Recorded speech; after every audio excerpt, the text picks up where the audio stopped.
সম্প্রতি ফেসবুকে দেখতে পাচ্ছি যে আমার নামে আসলে বেশ কিছু আইডি তৈরি হয়েছে। এই আইডির সংখ্যা আসলে 50 ছাড়িয়ে গিয়েছে, কিন্তু আমার শুধুমাত্র একটি ফেসবুক আইডি রয়েছে এবং অন্য কোনো ফেসবুকের যে পেজ বা এরকম কোনো কিছুই নেই। অর্থাৎ আমি এখন এই মুহূর্তে যে আইডিটিতে লাইভ করছি এটি আমার একমাত্র ফেসবুক আইডি, অন্য কোনো আইডি বা পেজ আমার নেই। আমি দেখছি যে বিভিন্ন মিডিয়ার ভাই বোনেরা তাদের যে মিডিয়ার যে বিভিন্ন পেজ রয়েছে কিংবা আইডি রয়েছে সেগুলোতে আমার নাম মেনশন করে ওই আইডিগুলোর মিথ্যা কিছু বিভ্রান্ত তথ্য ছড়াচ্ছেন।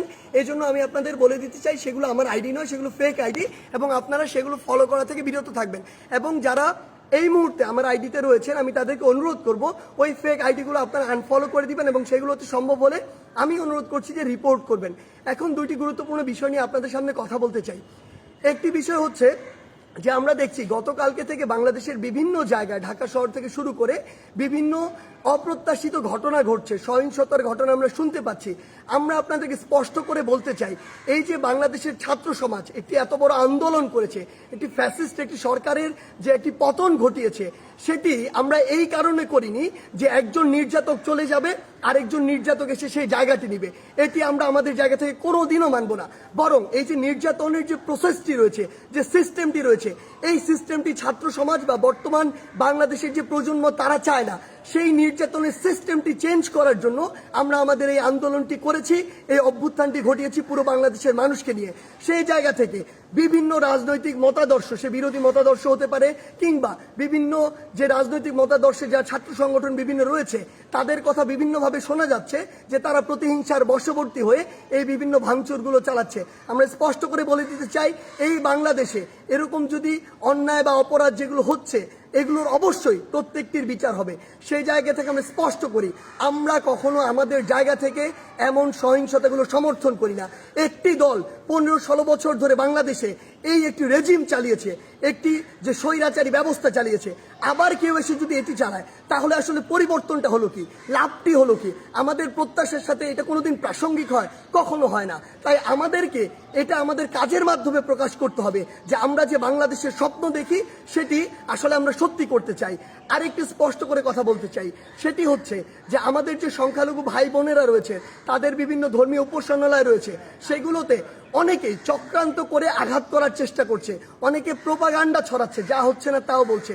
সেই জায়গা থেকে আমাদের সকলকে, সকল ধর্মের বর্ণের সকলকে এই দায়িত্ব নিতে হবে যে আমাদের যে ভাই বোনেরা এটি শিকার হচ্ছে তাদেরকে আমাদের প্রোটেক্ট করতে হবে। একটি জিনিস মনে রাখবেন, 1971 যখন বাংলাদেশ স্বাধীন হয়েছিল কোনো নির্দিষ্ট ধর্মের মানুষের কারণে স্বাধীন হয়নি। এই বাংলাদেশ একটি অসাম্প্রদায়িক দেশ এবং এখানে সকল ধর্মের মানুষের এই যে প্রচেষ্টার ফলে বাংলাদেশ আজকে এই পর্যায়ে, কিংবা আজকে 2024 সালে দাঁড়িয়ে যে অভ্যুত্থানটি বাংলাদেশে ঘটেছে, যে স্বৈরাচারের পতনটি ঘটেছে, সেটি কোনো একটি নির্দিষ্ট ধর্মের মানুষের কারণে ঘটেনি। সেটি পুরো বাংলাদেশে বিভিন্ন ধর্মের মতাদর্শের বর্ণের গোষ্ঠী যারা রয়েছে সকলের সম্মিলিত প্রচেষ্টায় ঘটেছে। সেই জায়গা থেকে আমি আপনাদেরকে এটা স্পষ্ট করে জানিয়ে দিতে চাই, যারা এই কাজগুলো করছে অবশ্যই তাদেরকেও বিচারের আওতায় আনা হবে। কিন্তু আমাদের দায়িত্ব হচ্ছে আমরা আমাদের জায়গা থেকে আমাদের আশেপাশে বিভিন্ন সংখ্যালঘু ভাই বোনদের যদি কোনো বাড়িঘর কিংবা ধর্মীয় উপাসনালয় থাকে আমরা নিজেরা গিয়ে সেগুলোকে প্রোটেক্ট করব। সেই দায়িত্বটি আমাদের, কারণ আমাদের আসলে স্বাধীনতার এখনো শুধুমাত্র একটি প্রাথমিক বিজয় হয়েছে, চূড়ান্ত ধাপে আমরা যাইনি। এটি ভুলণ্ঠিত করার জন্য অসংখ্য দেশের বাইরের অপশক্তি তাদের সর্বোচ্চটিকে দিয়ে চেষ্টা করছে। কিন্তু আমরা যদি এই অপকর্মগুলো প্রশ্রয় হতে দেই তাহলে আমাদের এই যে স্বাধীনতার যে চূড়ান্ত বিজয় সেটি কিন্তু অনেক কঠিন হয়ে যাবে। সেই জায়গা থেকে সকলের কাছে অনুরোধ যে আমাদের সকল ভাই বোন যারা এই অত্যাচারের শিকার হচ্ছে সেগুলোর আপনার পাশে গিয়ে দাঁড়ান, সেগুলোর প্রতিবাদ জানান। এবং কেউ যদি কোনো রাজনৈতিক উদ্দেশ্যে প্রতিহিংসার বশবর্তী হয়ে কিংবা অন্য কোনো মতাদর্শ এই চিন্তা করে এসব হামলা চালায়, অবশ্যই এই বাংলাদেশে সেগুলোর বিচার হবে। আপনারা সবাই সবার জায়গায় সচেষ্ট থাকুন যতক্ষণ না পর্যন্ত এই বাংলাদেশে জনগণের ভোটে, জনগণের দ্বারা নির্বাচিত একটি সরকার না প্রতিষ্ঠিত হচ্ছে। ধন্যবাদ।